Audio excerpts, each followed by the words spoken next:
Welcome, friends. We are your hosts, Sandy and Wade, baby best friends turned husband and wife and business partners.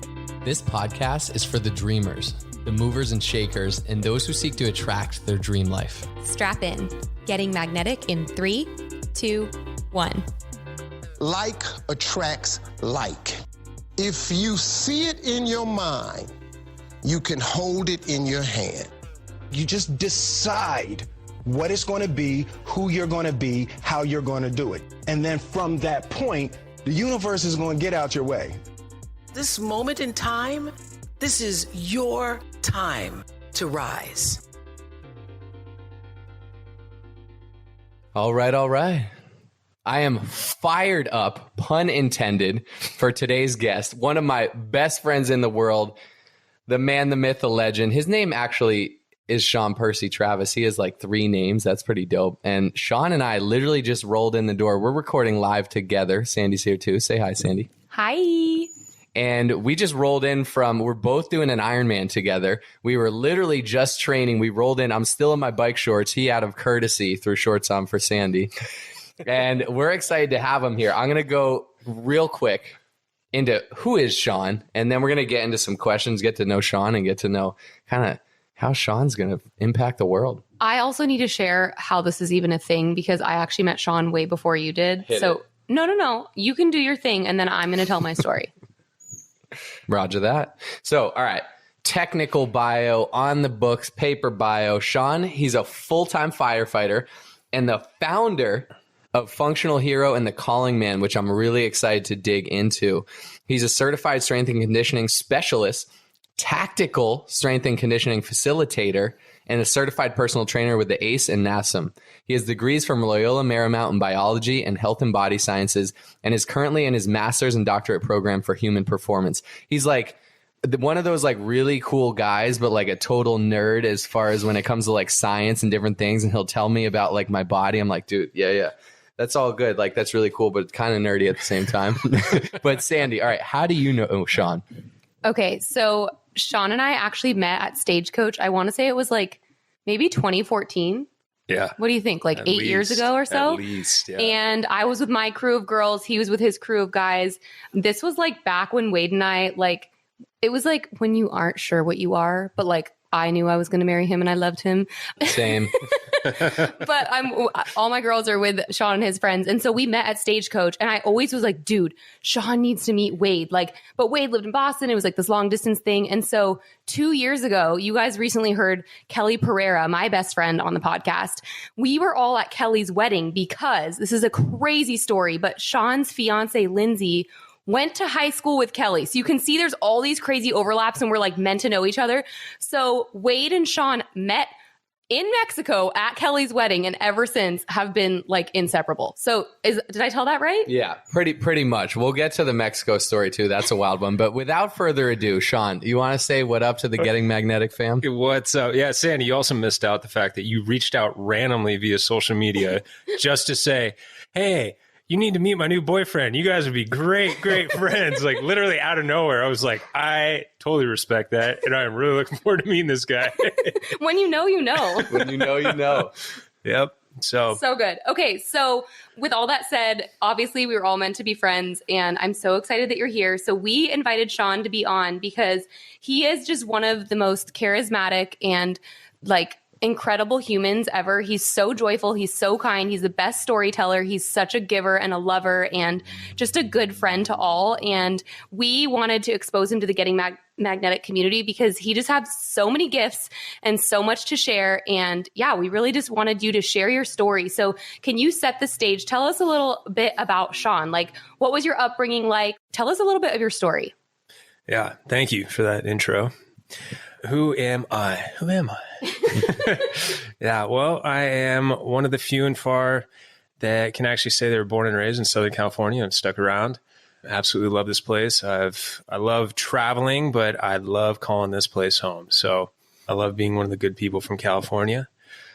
Grew up and played tons of sports, grew up under the church belt and learned spirituality young, grew up with a very smart mom and dad who are amazing people, very, very cool parents, was very stoked on that. I got an older brother. He's an airline pilot, lives in Dubai, works for Emirates. Very cool. Married a flight attendant. That a boy. Yeah, they flew together once, so that's all it took. Yeah, I went to college out here too, played some baseball. I've always been super active, super geek, super sciencey, just like Wade said. I probably get that from my dad, the doctor. So science major, love studying, love activity, love just human optimization. I know it's like a cheesy general word, but I truly believe we're put on this planet once and we can totally optimize this life to millions times more of what we're told we can. So I love just venturing into any and every pathway possible just to experience joy and love and connectivity in this life. Now I'm a full-time firefighter, paramedic at the engineer rank, work for LA County, and also started my own businesses, Functional Hero and The Calling Man. You know, if you ever realize that you're marrying up, you're doing it right. Yep. I'm going about 10 miles up. So. We did it. We did it. Yeah. Total power woman, Wonder Woman, Lindsay, and got an awesome puppy, Nala. She looks like a wolf. And now we are cruising and bruising. I love it. I love it so much. Okay. So much good stuff in there, and we're going to dive into some of it. But before we do, I always love asking guests this. What does getting magnetic mean to you, Shawn? I like that. Getting magnetic. Let's see. Let's come up with something right now. Pulling things together, pulling them towards you. I would say getting magnetic means showing up and being authentic. You look out in nature and you see something that's powerful, strong, and authentic. Take a lion, take a gazelle, take a giraffe, whatever, right? Take a really cool tree. And you see it's just totally in its own element. There is something beautiful about it and there's something magnetic about it. And it's because it is fully there and it is in its own presence. And so to me, getting magnetic would be, hey, I'm choosing to be intentional and showing up and living in this moment and capturing it. Thus, I bring us all together. So good. And when I honestly think about how we all know each other, like we all got magnetic towards each other, right? 100%. Like, let's be honest, because I've known Lindsay for like 8 years. I've known you for 8 years, but didn't know you together. And then I think you guys, I actually don't remember exactly how you met. How did you meet? Online. The league. Okay. Okay, on app. So it's funny because I knew you both separately, but then you guys found each other. I will never forget when I saw a picture of you guys on like Instagram or something. I was like, oh my God, they found each other. Like these two beautiful, amazing human beings were like meant to be together. Like how did I never think to introduce them? I knew them both, but you guys got magnetic towards each other. And then I feel like all of us, like the four of us, because we're like the two couples, like we always like double date. We've been to Mexico together multiple times. Like we love traveling and doing things. So we got magnetic towards each other too. But I love your answer. So good. So good. And yeah, 100%. So they're getting married in later this year and we have their save the date on the fridge. And whenever people walk in, they're like, who are these models on your fridge? I'm like, oh yeah, those are my friends. They're actually my friends. But okay, I'm going to throw one off the cuff question for you. This is going to be a thinking one. Let's talk about your legacy. What legacy do you want to leave? What thumbprint do you want to leave on the world? I feel like that could be a good flow into our conversation today. The phrase, yes, I can, comes to mind. I want people to feel empowered and always have the mindset of, yes, I can. Can I, choose a amazing career? Yes, I can. Can I show up for a family? Yes, I can. Can I play with my kids into my 70s? Yes, I can. Can I travel? Can I answer my dreams? Can I make them actions and realities? Yes, I can. And I've, come into that realization that yes, I can. And so knowing and understanding that I was empowered by others and thus I can continue that empowerment. Yeah, yes, I can. I love it. And I feel like you're one of those people, right? Where you leave everyone around you better off. And so I know you serve everyone. But if you were to think like get specific, like who are you looking to serve in the world? Right now, a big thing on my heart is men specifically. Obviously, I work a career where I serve everyone, all ages, sizes, shapes, and colors. That's literally our calling. Like we come into people's homes and we pick them up out of the junkiest, crappiest, most horrible time in their life and hopefully bring them back to normal. And we do it day in, day out, anywhere from 5 to 30 times a day at night. And so there's that general practice of, wanting to serve, I guess, humanity as a whole, as your neighbor, as your mother, as your father, as you would your family. But right now, heavy on my heart is men in general, and just seeing we're living in this beautiful time of the woman and powerful femininity, and it is awesome. But I'm also witnessing as a man myself, seeing the diminishing of the masculine and understanding that we don't have one without the other. You know, when we had toxic masculinity, we had weak femininity. And when we have toxic femininity, it means we have weak masculinity and vice versa. And so understanding that as a man, we can truly regain what healthy masculinity means, showing up present, being that powerful soul that we are meant to be, and showing up in that. So yeah, right now, that's heavy on my heart, is just getting that fire ignited and having men show up fully. I love that. Where would you say, I feel like I'm on a similar path, but where would you say that sparked for you? Like, when were you like, I need to do this? Man, if there was an original aha moment, it's been building, but yeah. I feel like sometimes it's gradual, right? It's not always an aha moment. Absolutely. Okay, can I just say, when we met at Stagecoach, I remember you and two of your friends had those giving keys around your neck. What did they say again?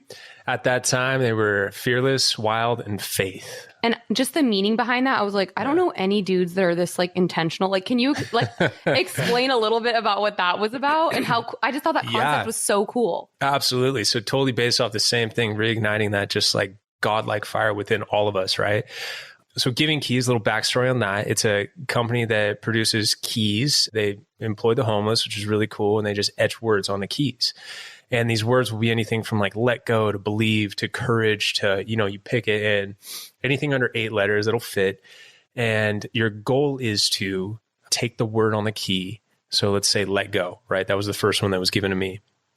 And you find something in your life that you can truly let go of. Like, what are you holding on to that's maybe not serving you, or for whatever reason, you just need to let go. And you go through that process, make it private, make it, you know, communal, up to you, totally how you want to do it. And once you achieve that, you then find someone to give it to, and you give that key to them. You share your story and help empower them further.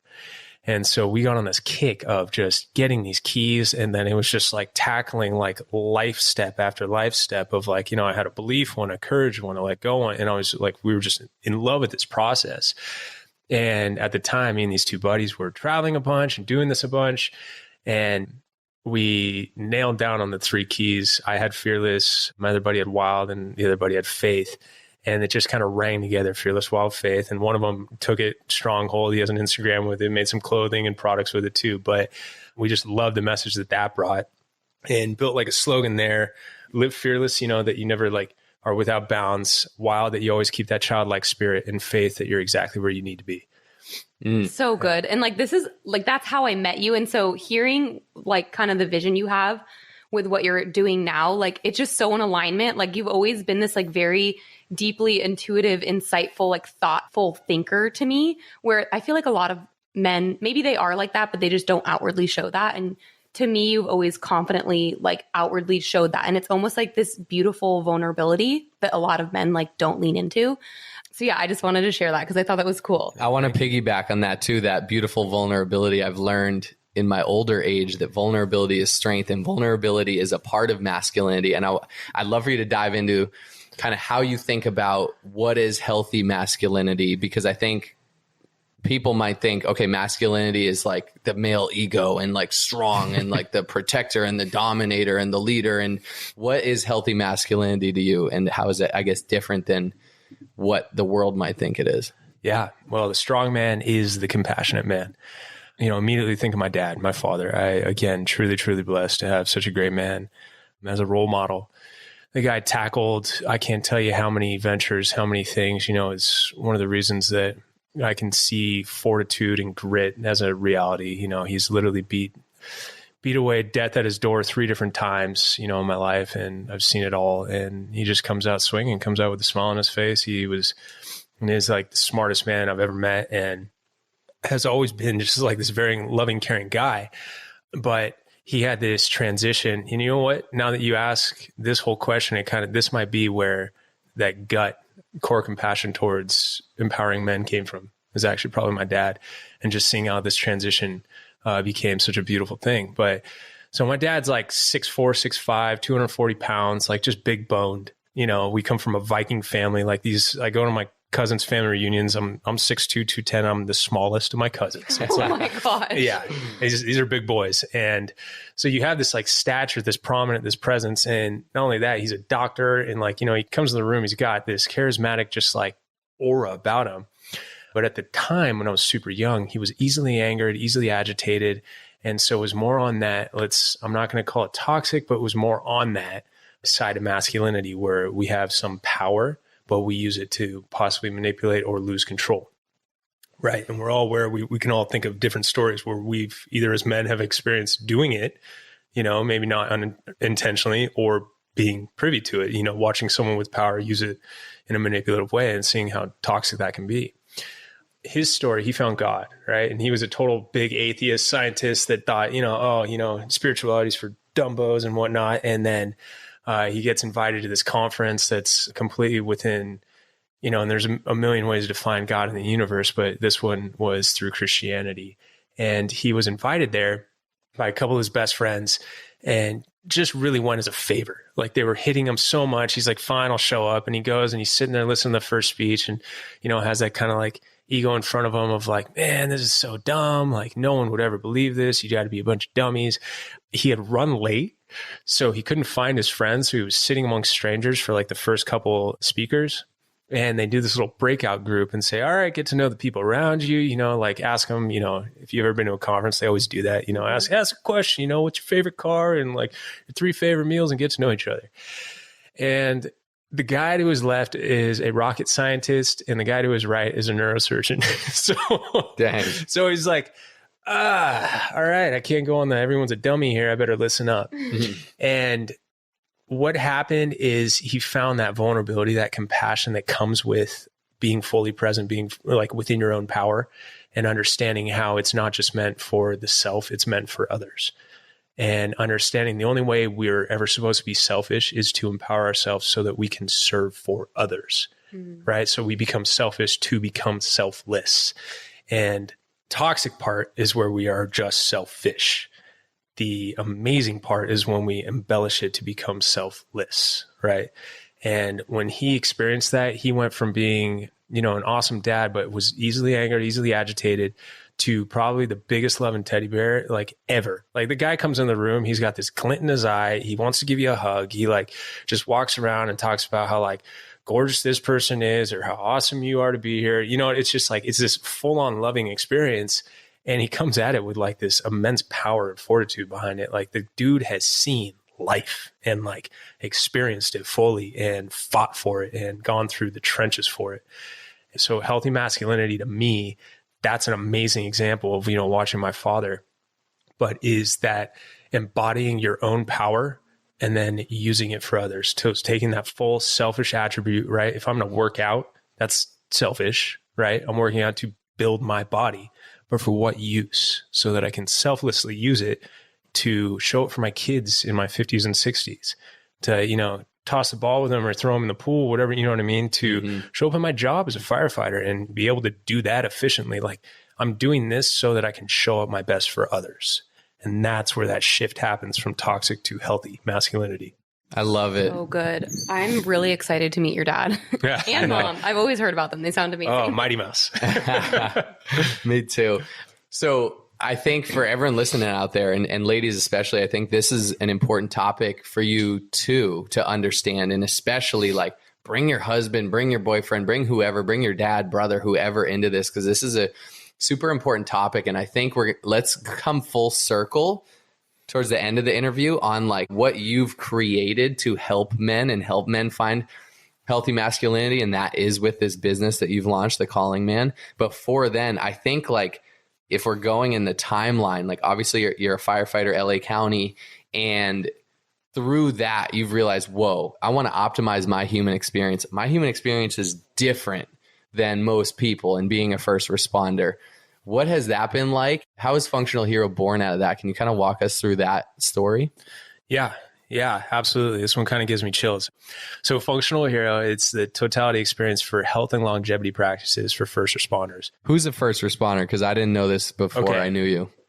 First responders are when you call 911, who shows up at your door? Car accident, who shows up, right? Mm-hmm. You got police, EMTs, paramedics, firefighters, and that whole mix. Right. The Got it. people that are on the road, out in the mix, and can kind of help, or kind of be encapsulated too as like your ER trauma teams, your doctors, your nurses, but your people that are first to you. So we work long shifts, long hours. We sacrifice rest. We sacrifice really calm peace of mind so that we can be in this like warrior mindset nonstop. A typical shift for me is 24 hours long. A lot of times we'll get elongated to 3, 4, 5 days in a row, so up to 120 hours. And that means, if I go to work Monday morning, I'm coming home Saturday morning, and I've been on duty the whole time. First couple of years, you get in there, you're all gung-ho, you're bright-eyed, bushy-tailed, just hitting the road running, and you are stoked to be there. I'm going to call you a boot when you're a rookie because you are the boot on the ground, and that's about the equivalent that you are at the time too, because you're so green, you're so new, you're so ignorant, you're right. You don't know what you don't know. And so it's kind of a joke tradition thing.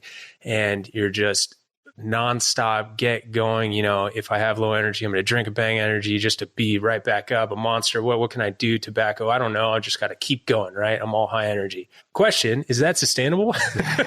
Right? I haven't slept for 3 days and I'm on 3 cups of coffee. Hi, how you doing? No, the answer is no. And so you have this high stress, super high stress career already, and then we're not sleeping.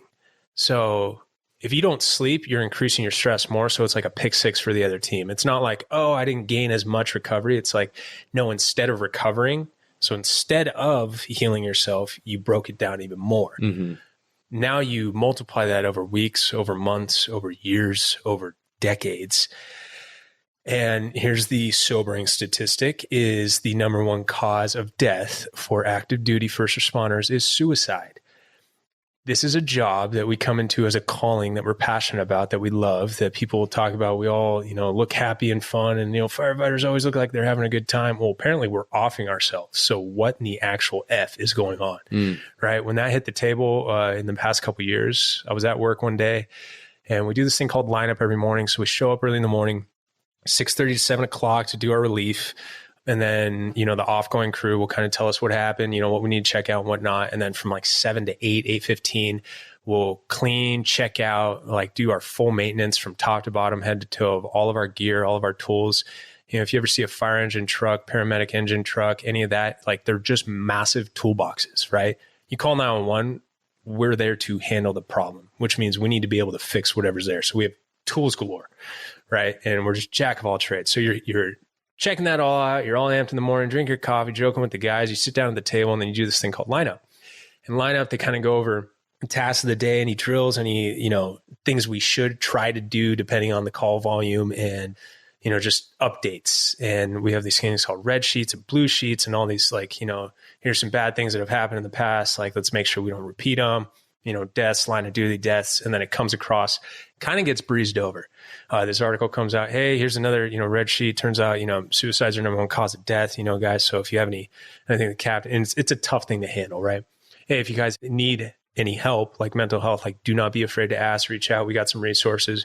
All right, on to the next. Who's the cook for the day? And I'm like, whoa, wow, whoa, right? We just brushed over that. Yeah, and I get it, right? We can't. Not everything can be a big deal. Otherwise, there's no such thing as getting through the day at the firehouse. But it hit me. It hit me hard, and I did a personal log, and I know 9 people across different agencies personally that have taken their life since I've started.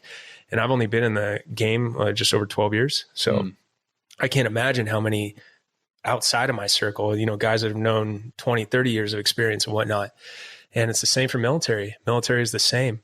It's a rough stat that I'm giving right now, but I think the active duty deaths for military is around 8,000 to 10,000. And the suicide deaths, this is since 2001, since 9/11, 8,000 to 10,000. And the suicide deaths is closer to 115,000. Dang. So it's not even comparable.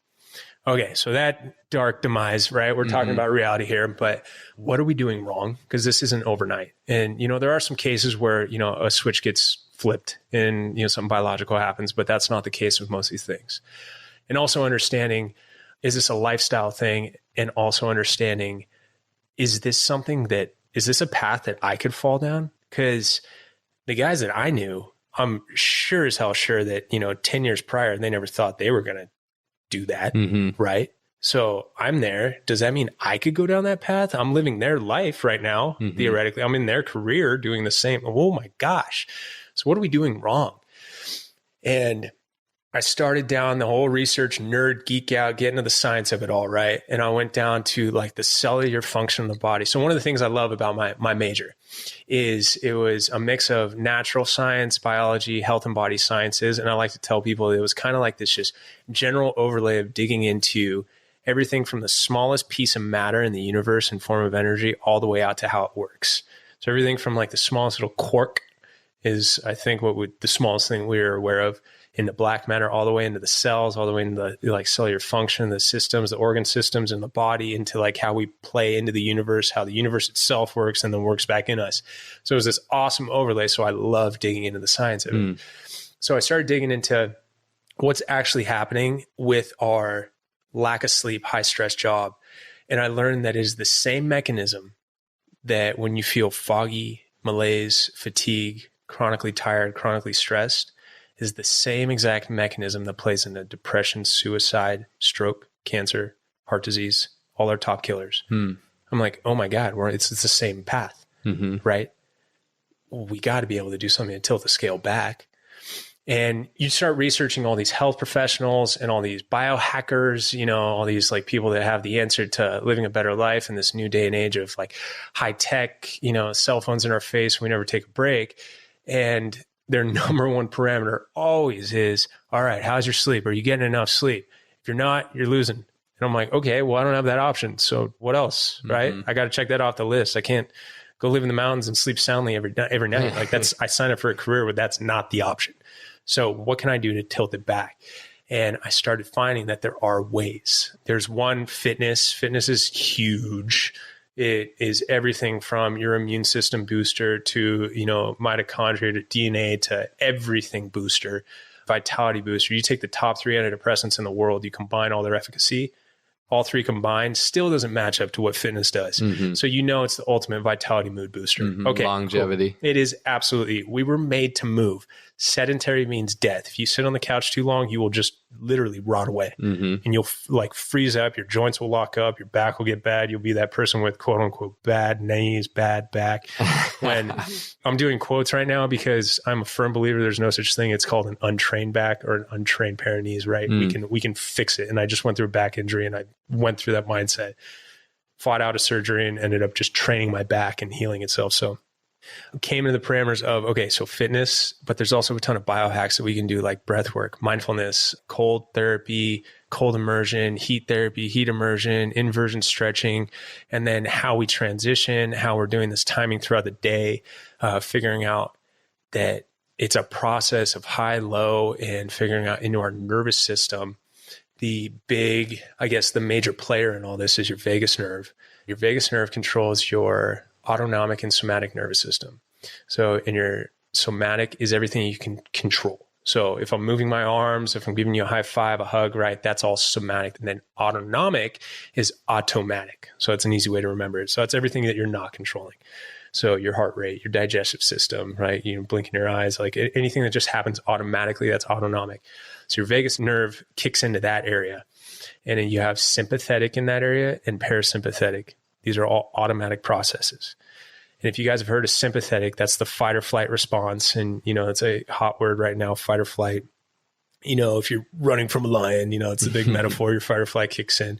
It also kicks in if you're stuck in traffic. It also kicks in if you're on social media. It also kicks in if you're doing really well at work. It kicks in when you're doing a workout. It kicks in when you're super stoked and just like getting through something all amped up. So that thing is an amazing player. And we want it. And we want it to do the fight or flight mechanism all the time when we can, when we want to use it, right? But we don't want it to just stay on. And that's what tends to happen. And we don't get to go into what's called parasympathetic, which is the rest and digest. That's the only area where the body is healing itself. So that whole big picture, we're stuck in either sympathetic, parasympathetic, and that's controlled by your vagus nerve. If you are not going into parasympathetic, you're not healing. You're stuck in sympathetic, okay? So again, elongate that over a few days, a few weeks, a few months, that high stress, low rest, stuck in sympathetic. The average human will go in and out of parasympathetic and sympathetic. Let's just call it fight or flight or rest, depress, right? We'll go in and out of that process 3, 4, 5 times a day. First responder might do it twice in a week, right? Super high stress. You carry that stress through your day. You carry that stress through the night. You're not sleeping. Then you're told to go home in the morning and then show up for your loved ones, go to that birthday party, be present. How many guys I've talked to are like, oh my God, half the time I'm just there physically.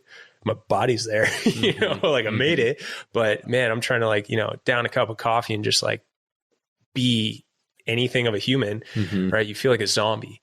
And so that whole mechanism right there, that like zombie-like feeling like you're just trying to survive, that's you stuck in sympathetic. It's called the polyvagal theory, where you will overstress that vagus nerve, and now you can never get up and you can never get down. So you can't get amped for a workout and you can't get rested for your sleep at night. So, oh, I'm tired, but I can't fall asleep. I'm like all buzzed inside. Oh, but I still can't get enough energy to like go play with my kids. And now I'm just stuck in this like weird burnout phase. And you see it across the board.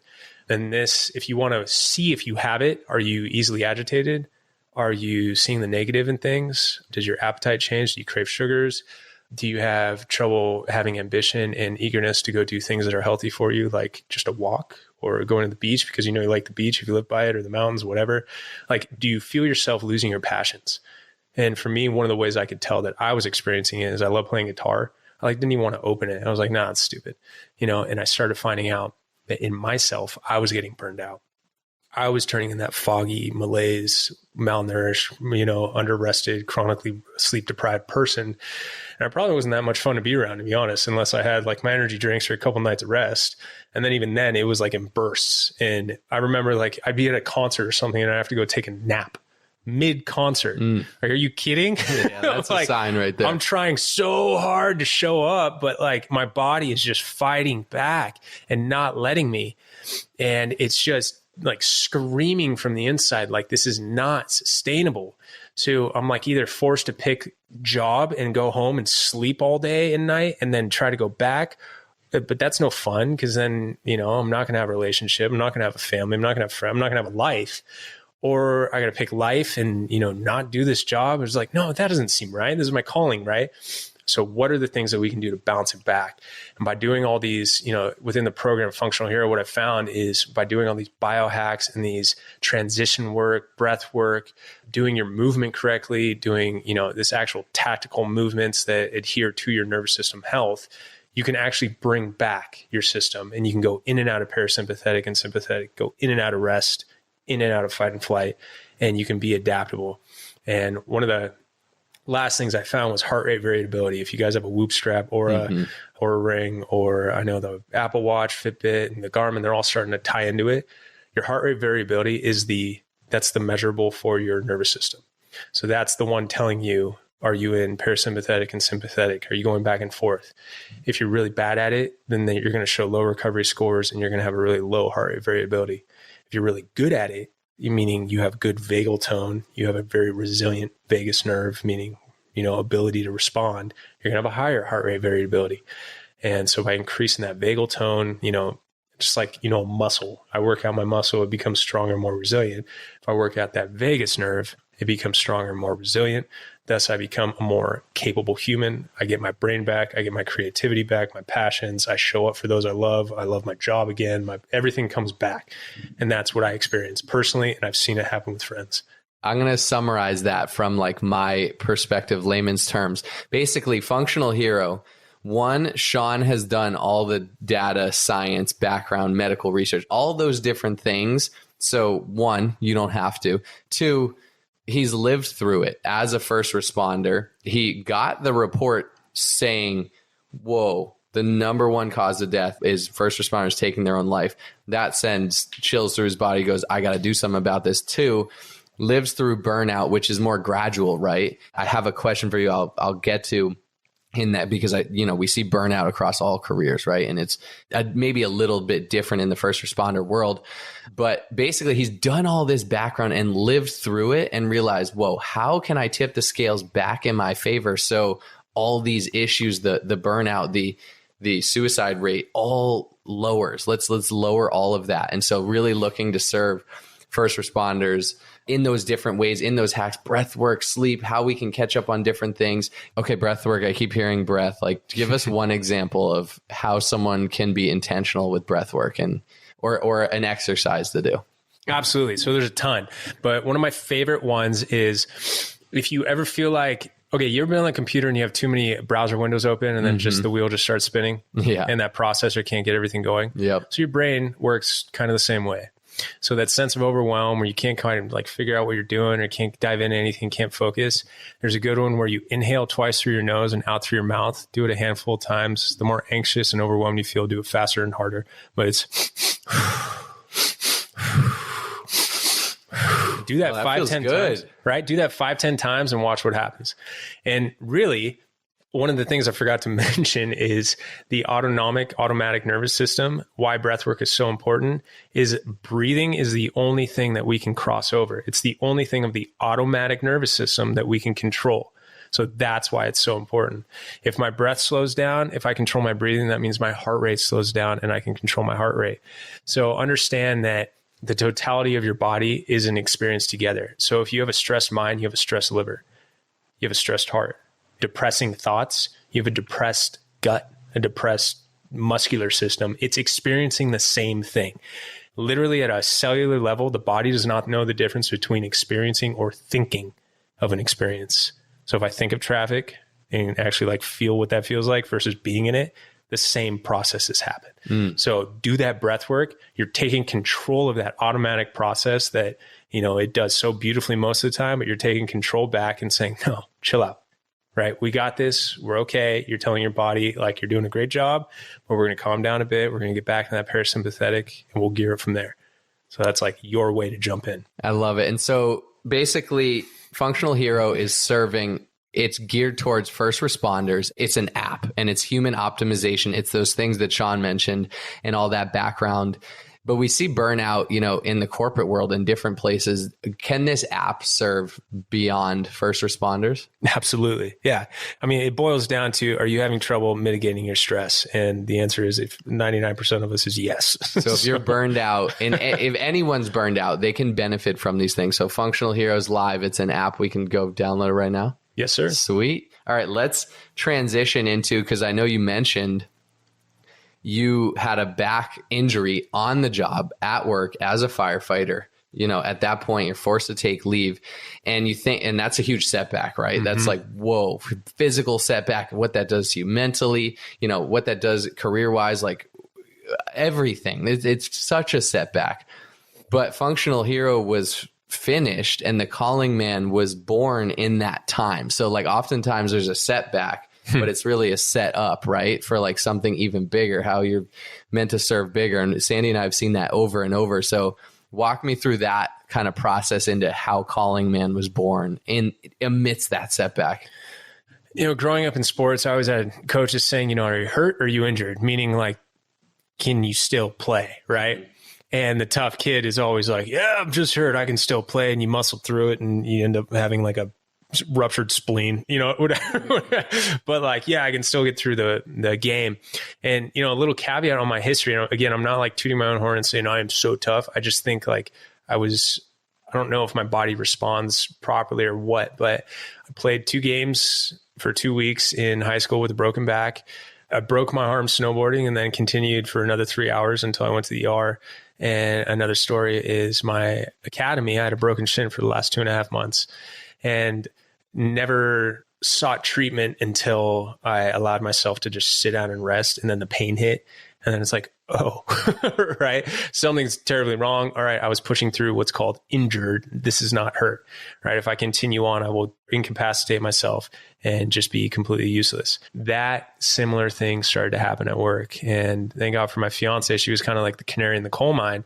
I kept having these nagging hurts, what I thought. And I would get to the point where, you know, old man status, I couldn't put socks on, couldn't get out of bed in the morning, could barely go up and down stairs. They would come in waves. And she goes, babe, this is like the 6th time this year. I'm like, holy cow. All right, something's wrong. And I'm at work one day and it hits again, except this time worse. I don't know what exactly it was that I did, but I picked up a ladder or something. And then a few hours later, it just starts tightening up, starts doing weird spasms. and go to get on the rig. And I'm the driver of the engine right now as an engineer. And I go to zip up my boots, and our firefighters, we have our pants on the ground, and we'd like throw them up real quick so we can get on the rig real fast. We got to bend over to do that and then pick it up. And right. So I bend over to do that, and I can't stand up. I'm just stuck in that bent over position. Like, everyone's waiting, right? The tones went off. Like, they're all sitting on the rig waiting for me. And I'm like crawling up my knees with my hands and up my thighs, trying to stand up, and my back's still in this question mark position. And it took me a good like minute to minute and a half just to even get to like a position where I could like kind of move. And then you got to step up about 3 feet just to get on the ledge of the engine. They're really high standing, and climb up. And I could barely do that. And then we had a fire call at that moment. I couldn't even get out of the rig to go investigate what it was. Thank God it was just like a overheated dryer that, was just smoking and some lint. So it was totally manageable. They didn't need me in there, thank God. But I'm sitting there going, I'm useless right now. Not only for like my own purposes, but if something really serious does happen, like I am utterly useless, and I have plenty of people counting on me. So I had to like, suck up my pride and go to my captain and be like, dude, I think I need to go home. If we get anything, I am not going to be there, right? Like, I'm not going to be able to perform my duties. And that was a humble pill to swallow. So I had that moment of just total kick in the gut, of pride, of like, obviously I hold myself to a very high physical standard, and that's getting destroyed. And I have to figure out what this is. I'm like, am I just having like weird back spasms? I have no idea. All I know is I'm incapacitated. This hurts like hell, and I can't do anything. So I need to go home and you figure this out, and you go treatment like immediately. And one of the side notes that happened that like really hit me core was a lot of people, not a lot, there was a handful of people that were like kind of attacking with it at my job. Guys that are experiencing burnout, aren't usually compassionate. And they were like, essentially calling me, oh, pussy, and, how selfish of you. And I'm like, hey, I would love to be there. Trust me. I can't. And they're like, oh, whatever, and then they, probably faked it. And I'm like, geez, guys, are you kidding me? Right? Like faking it, like, oh my God. And so I'm dealing with this, and it really hits home of like, why are us as men missing the boat so much? We talk about being in a brotherhood and, being a band of brothers and all this stuff. And I'm just getting like filleted for this. I'm like, well, that's not who I want to be. How do I promote better, healthy masculinity where, I had others reach out and be like, hey man, I heard, like, you okay? Is there anything I can do? Like, what can I help you with to help empower you back? That's what a brother does. Right. And I'd gone on this retreat, a brotherhood retreat, coincidentally, right before this. And it was a very in-depth, like insightful kind of thing where, you did a lot of inner work, and all of us kind of came out with these like new goals and passions. And at the time it was kind of just floating of like, man, I love daily journals, and I love like studying and empowering like that healthy masculine nature. I just read a couple books on it. There's a beautiful one called King, Magician, Warrior, Lover, which talks about the 4 masculine archetypes, and understanding that was paramount for me. And so I just decided with this downtime, I'm going to create something. First off, I went looking for it, right? I went looking for, is there like a daily practice, a daily journal that helps gear me towards being a healthy, strong man, while also, evolving my mind with, the gratitude, affirmation, manifestation, like mindsets. And there wasn't. Couldn't find it. So, entrepreneur tip right there. You go looking for something to solve your own issue, and you can't find it. Shoot, you got to start it right then and there. That's the key. Yes, sir. Yeah. And I'm also part of a brotherhood accountability group called K4. And, I went across this guy, and it's hundreds of guys all across the nation, everywhere from like age 65 all the way down to like 25, working every job and CEO and entrepreneurship across the planet. Right. And I went across this whole platform. I said, hey, does anyone know of something like this? No one did. I was like, okay, I'm creating it, and took that to heart, the King, Magician, Warrior, Lover, and implemented that into a daily gratitude journal. So I created a journal that practices off the daily mindset calibration. If we're not choosing what we input into ourselves, someone else is. And that's usually to either sell someone or sell us on something or manipulate us to do whatever they want, right? So you watch the news or, you're on social media or whatever, like other things are being input in your mind, and it will create a snowball off of that. That's how the mind works. It's a pattern recognition creator. So it wants to take something and then build off of that. Everything and anything, right? You see a cool tree, you start recognizing other cool trees. You think of a white car, guess what all you're going to see on the road, right? More white cars, right? That's just the very like foundation of it. So take control of what you're inputting into your mind, especially at the beginning of the morning when you're in that like fresh, beautiful state out of REM and deep sleep, when your mind is like honestly at its purest form, right? It's gone into creativity mode. It's gotten in REM sleep. It's gotten rid of all the fluff that we don't need anymore in deep sleep, which is why, sleep on it. You wake up with a clear mind. So take that moment in the morning and get into gratitude and get in a mindset calibration of like, what do I want? Like manifestation, affirmation, like actually like focus on your strengths and your good and the strong parts of your life, things like that. And the beautiful thing too about gratitude is if you watch the brainwaves function of someone who is not in gratitude, which is the majority of us most of the time, whether or not we're practicing it, and versus when we are in gratitude, it's literally watching a well-oiled machine. Like you can literally see it on the brainwave. It's beautiful. So you put yourself in a grateful mindset. So created this journal for that daily practice, and then also walking through the healthy masculinity of king, magician, warrior, lover, and a quick definition on those. And hopefully you guys are starting to hear more about this because it's up and coming, but these are practices and philosophies that have been around for centuries, and people have been doing them for centuries too. I don't know why. I think it happened around the Industrial Revolution. Something to do with when the man started leaving home more, and the roles of man and woman changed deeply in our society. Did it become taboo for men to get into their feelings and get into understanding themselves internally? But everyone from our greatest warriors, like the samurai, were journaling every night. They would literally finish sword slinging battle and then go to their camp and write in calligraphy to journal about the day.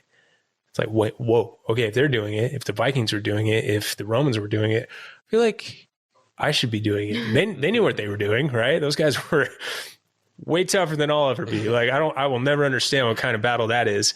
And somehow they knew that they need to recalibrate themselves by journaling, by getting into their feeling, by getting into what their intentions were to be, to recalibrate for the next day, for the following, mission. And so we go into the masculine archetypes: king, magician, warrior, lover. King, and I'll give the kind of the bumper sticker definitions here. King is like that mindset of, I'm a dreamer. I want to create something. I want to build a kingdom and bring everyone with me, right? You see a big vision. You see like, oh man, what else can we do? Like whatever. It's like, oh, we should throw a barbecue this weekend. Let's invite her, right? King Wade has a ring to it, I think. Yeah. And just for after you saying that bumper sticker definition, what do you think, babe? No comment. King needs a queen. But so that's the king mindset, right? The warrior is your hard yes, hard no decision maker, like get shit done. That's the warrior mindset. And that's also the mindset that the first responders in, military's in all the time. We don't have time to be emotional, nor will it really serve us until after the fact. So in the moment, right, you are a warrior. You need to get it done, wartime, get it on, get it going, handle it. That's the warrior mindset, right? The decision maker, get, doer, all that. The magician is the meticulous, like potion maker. Like, do you create a plan? Do you like write out the steps? Are you very meticulous about your process? If you see the vision, all right, how are we going to get there? Step A, B, C, all the way up, to a billion, right?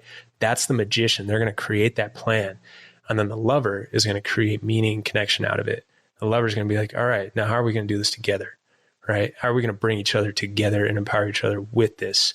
And we'll adhere to one of those houses naturally, but the goal is to be the king of your four houses, a man in full. So a man in full will take all four houses and understand there's a place and time for each, but I will dive into each of those throughout my day, throughout my week, and understand that like, hey, if, my fiance comes over to me and, has a tear in her eye, not a good time to be a warrior, right? Chill out, bro. Be a lover. But if for whatever reason, I'm like at the gym and like CrossFit workout hits, not a good time to be a lover. Time to step on that warrior, right? Get going. So understanding that we dive into each of those houses, it was a big eye opener for me, realizing that one, where I guess that flack from work was coming from, those, that was that warrior mindset, like, oh, pussy, you can't keep up. It's like, geez, well, no, I can't right now. Sorry. And there's a time where each of us will have that moment. So we got to step into the king and the lover process, and then be a magician about it and figure out how am I going to heal myself, like step by step, right? So you start to realize that there's different places for these different mindsets and these different houses that we can adhere to, but we have all of it within us. I love that affirmation because I was just reflecting. I'm like, dang, am I one of these? I feel like I use all of them. And I'm thinking like, okay, I got to go out and be a king in my life and cast a vision and for my family and go out and do things, but then be a lover at home to my wife and to my future family and to those cherished relationships around me. I got to be a magician because my wife has such big vision. She is such a big thinker. Sometimes I got to step in magician, like, okay, but how are we going to pull this off? There's some logistics we got to figure out here. And then the warrior, like I think about when I go step in and do Ironman training or stuff like that, it's just like, it's almost this different person steps in to go do it. And it's that warrior. So I liked hearing that we should be helping all four flourish and in different ways. And I love that the Calling Man is a journal to help bring that out and to not just be this ego male, but like, let me dive into inside. And I'm excited. I have one here on my desk. I'm pumped up to start using it. Sand, I know you got to run. Do you have any last questions from the female perspective for Shawn before you go? Tell people where they can get their own copy. And then I want to know quickly, like, how is it intended to be used? Like every morning, every night? How long does the journal last? Like, is it like for a month, for a couple months? Like, walk me through. I like details. Yeah. So it's a daily process, ideally in the morning or evening, depending when you like to calibrate. But ideally, both. We're theoretically supposed to do reflection in the morning and evening. Scientifically speaking, that's how the mind wants to work, but daily. And then it goes on for about 3 months. I put 90 days of a process in there to walk you through all four houses and then also through that daily calibration, daily inspiration. I love that. We love our 90-day cycles. Okay, so we just got a few copies and we're giving them as gifts to men in our lives that we love. So I feel like this is such a great gift for any man in your life, honestly. And yeah, tell people where they can get their own copy. Callingman.com. I got it listed on Amazon as well as through the website, but either The Calling Man or callingman.com both work.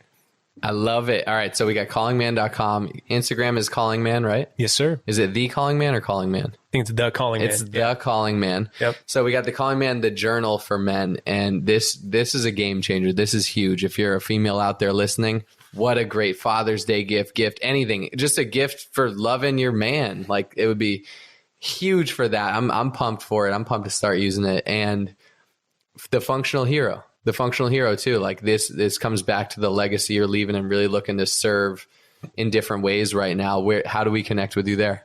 Functionalhero.com and then Instagram, Facebook, Functional Hero. Amazing. So much value add today. Wow. I'm amped to know you, brother. I'm amped to be your brother in arms, and in arms, I mean in life. And we're training for an Ironman together. It's epic. I'm getting magnetic to you living like a mile away from me. So that's pretty cool too. It's going to happen. We'll be neighbors. I think before we leave today, we got to tell the Mexico story.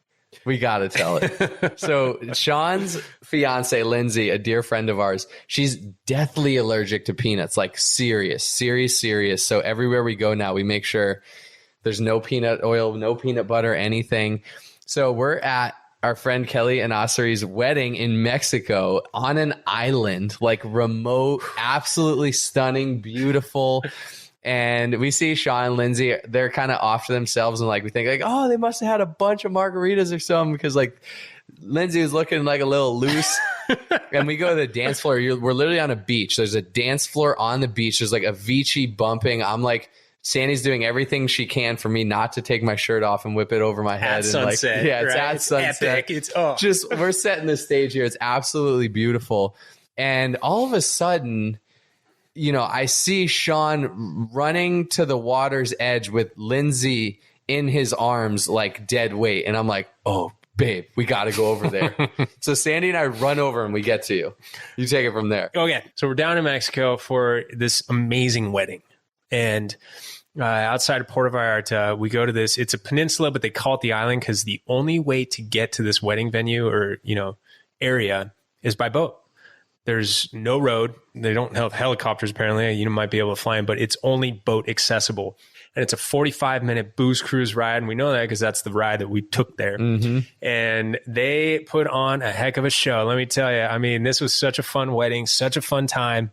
It's one of those ones where hop on the booze cruise, there's awesome Mai Tais getting served, and you show up, and the first thing that gets put in your face is a plate full of tequila shots. Yes. Wedding hasn't even started. We're like, all right, we're here to party. Let's go.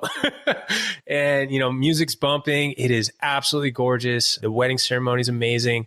And, we're there to celebrate. So we're drinking. We're having a blast. Thank God I'm a paramedic. Let's just start there. Seriously. Okay. So we start having a good time. We do the ceremony, and then now it's reception time. We're doing dinner, and both Linz and I are just, 3 sheets past the wind, or gone with the wind, whatever that phrase is. And I go up to get desserts for us, and get, my favorite is cinnamon sugar chips. Oh, like the churro chips. Yep. Man, I could eat 900 of those. Yep. And hers are chocolate covered strawberries. So they have both, and I grab them and I pull them over, and we start eating them. And, Linz is being all cute, and, she's like, oh, you should try this one. And I go to take a bite. She goes, oh, no. And she would eat it. And I'd be like, what the heck, you little punk? She's just joking around. And right after that, we take do a cheers, take another shot or so, and jump on the dance floor and start bouncing around. And prior to this, her sister had asked me, hey, have you been with Lindsay when she's had a reaction yet? Yet. And I was like, whoa, Nicole, what do you mean yet? It was like, all right, well, there's some foreshadowing. And Lynn starts like scratching her palms, and she kind of goes, oh man, I don't feel well. And caveat, she has another allergy so peanuts are legumes, right? So that's a different allergy.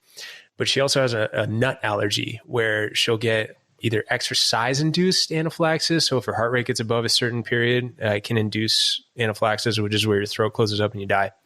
And then she has peanut allergies, which is like within 10 minutes, we'll just do it regardless. Well, what we found out after this whole trip, and Lindsay's alive and well and beautiful, so don't worry.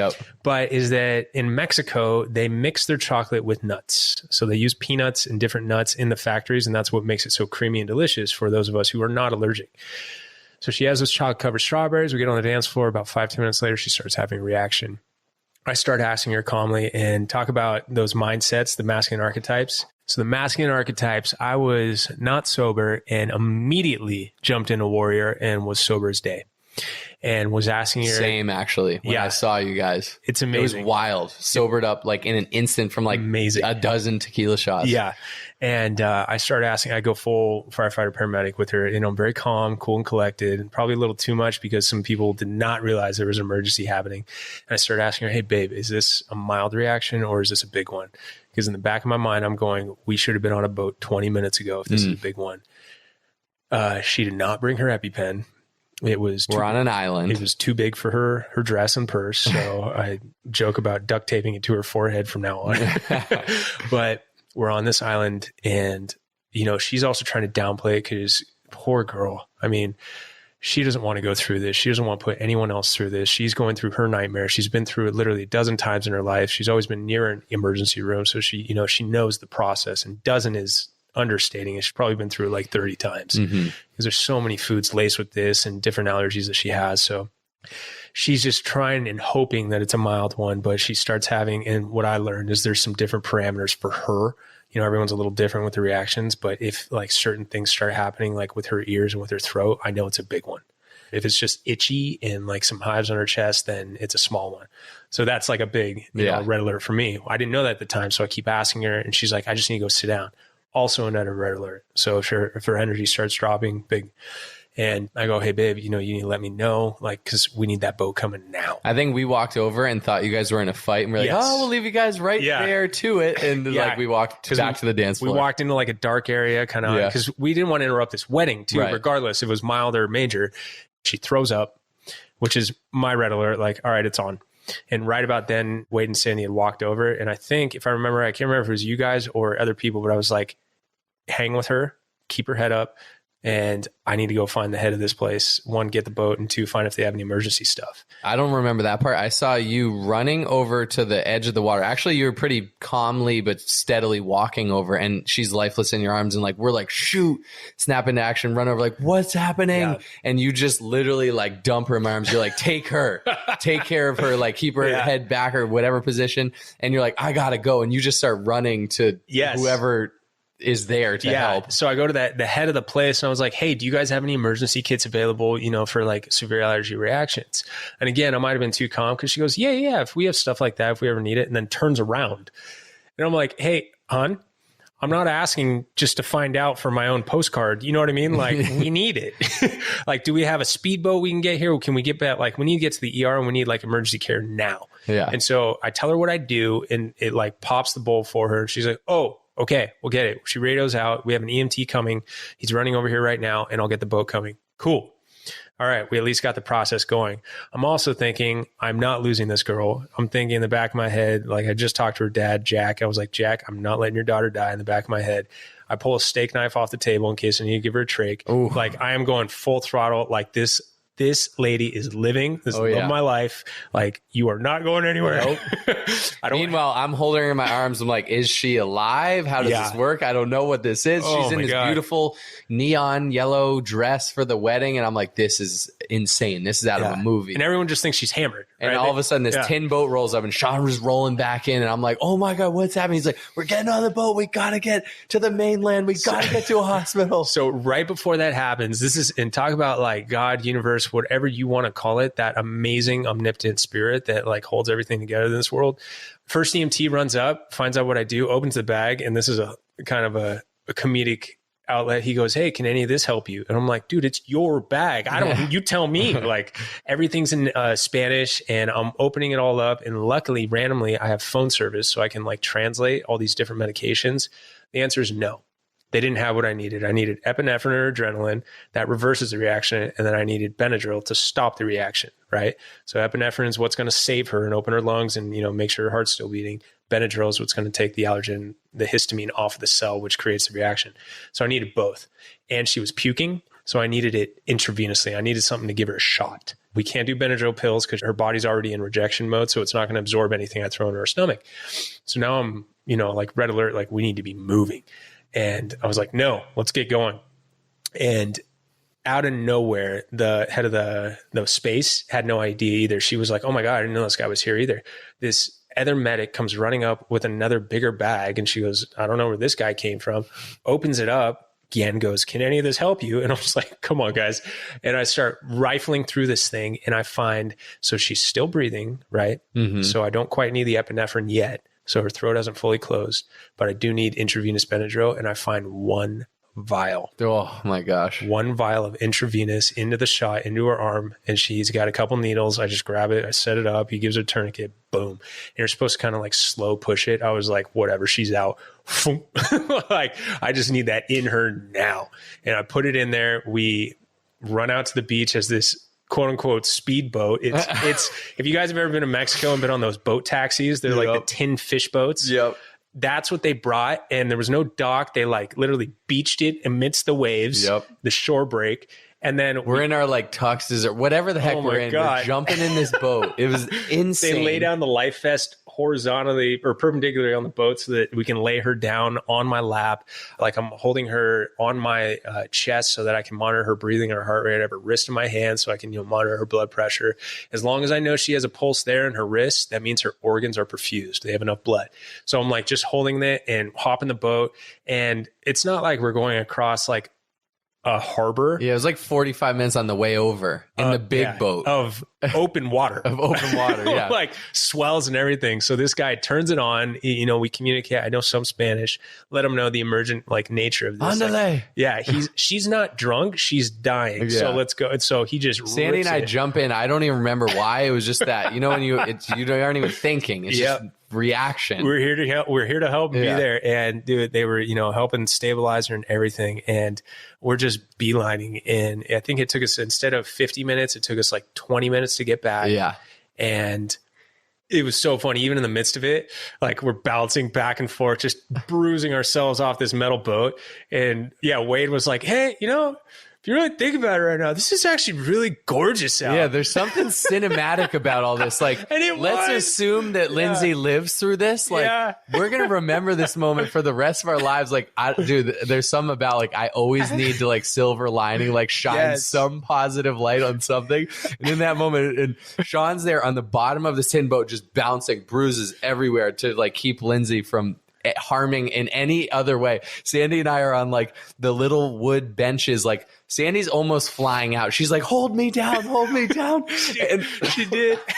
I'm like, there's something really beautiful about this chaos right now. Yep. And Shawn just looks up and like smirks at me. And I'm like, everything's going to be okay. Meanwhile, Sandy is just smaller than us. So just bouncing with every wave and like hanging on for dear life. And she's like leaning into the boat, trying not to bounce out, holding on to me, wrapped in my legs. And she looks over and she goes, this is so fucking Mexican. And Shawn and I, again, this moment of levity where we just start laughing amidst this life or death situation. But long story short, we get there. There's an ambulance waiting. Get to the hospital. Hospital's amazing. It's 2 minutes from the harbor. She's all good. Yep. Next day, we're at brunch. She goes, yeah, what happened last night? And we're sipping like mimosas or whatever. She's back, ready to go. She's like, yeah, I heard Shawn saved me and you guys all saved me. Thank you, by the way. Like, what? Anyways, that is a wrap. Thank you, Sean Percy Travis, for hopping on Getting Magnetic today. It's been a pleasure. And any last words? Appreciate it, man. Equally mutual. Love that you're in my life, dude.